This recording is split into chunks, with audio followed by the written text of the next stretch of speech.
পৃথিবীতে এমন অনেক জায়গা আছে যেখানে যাওয়া কঠিন, কিন্তু কিছু জায়গা আছে যেখানে যাওয়া শুধু কঠিন নয়, নিষিদ্ধ। তেমনি একটি রহস্যময় নাম তিব্বত, একটি দেশ যা একসময় ছিল আধ্যাত্মিকতার আধার, আর এখন যেন পরিণত হয়েছে এক নিঃশব্দ বন্দিশালায়। তিব্বতের প্রকৃতি যতটা সুন্দর, এর ইতিহাস আর বর্তমান ততটাই গোপন আর বিতর্কিত।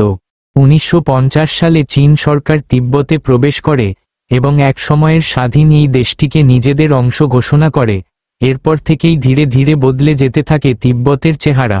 দালাই লামা পালিয়ে যান ভারত, আর তিব্বতের আধ্যাত্মিক ও সাংস্কৃতিক ভিত্তিকে ধ্বংস করার অভিযোগ ওঠে চীনের বিরুদ্ধে।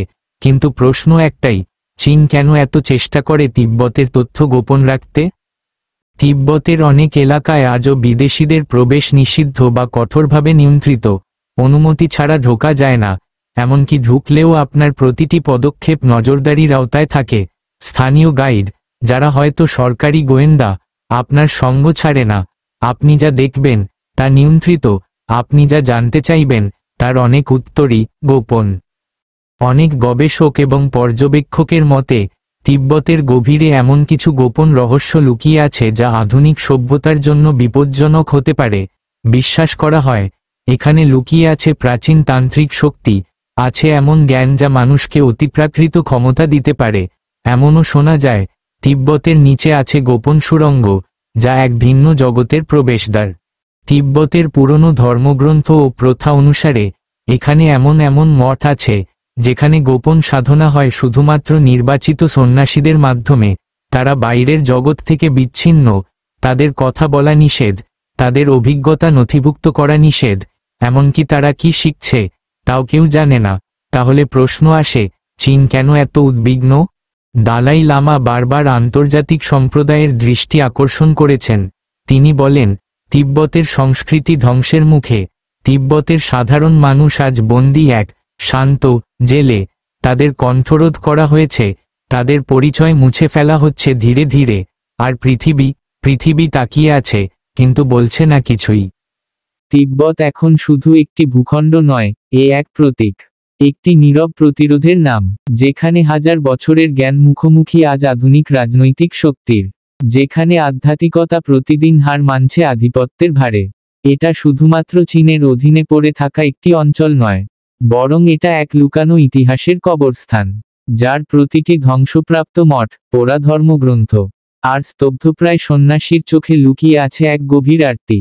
তিব্বতের কিছু দরজা আজও বন্ধ, দরজা যেগুলো কাঠের নয়, আলো অন্ধকারের মাঝখানে এক প্রবেশদ্বার।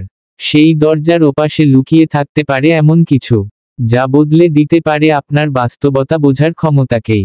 কেউ বলে সেখানে আছে হারিয়ে যাওয়া তন্ত্রশক্তি, যা মানুষকে দেহ ছাড়িয়ে চেতনার জগতে নিয়ে যায়। আবার কেউ বলে গভীর গুহায় সংরক্ষিত আছে এমন প্রযুক্তির নিদর্শন যা আধুনিক বিজ্ঞানের সীমা ছাড়িয়ে যায়।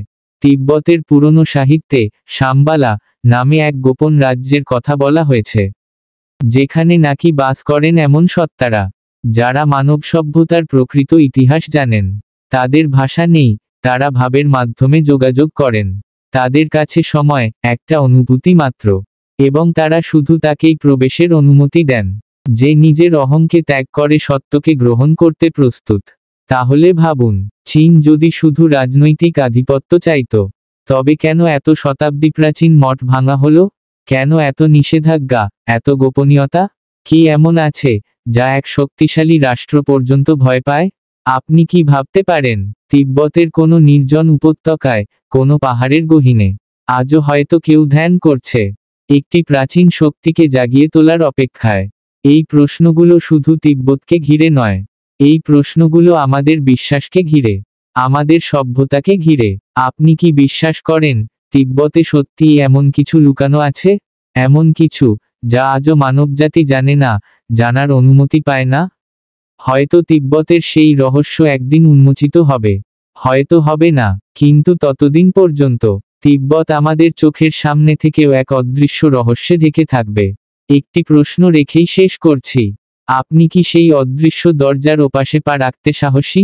কমেন্টে লিখুন আপনার ভাবনা। সত্য যদি চোখের সামনে দাঁড়ায়, আপনি কি তার দিকে তাকাতে পারবেন? তিব্বতের রহস্য শুধু ইতিহাসের নয়, এটা আমাদের আত্মার, আমাদের প্রশ্ন করার সাহসের। সব দরজা খুলে যায় না চাবিতে, কিছু দরজা খুলে যায় জ্ঞান, ধৈর্য আর বিশ্বাসে। তাই প্রশ্ন করতে থাকুন, ভাবতে থাকুন। সত্যটা যদি আপনার সামনে আসে, আপনি কি সাহস করে তার চোখে চোখ রাখতে পারবেন? ভিডিওটি ভালো লাগলে লাইক দিন, শেয়ার করুন এবং সাবস্ক্রাইব করুন আর আমাদের সঙ্গে থাকুন।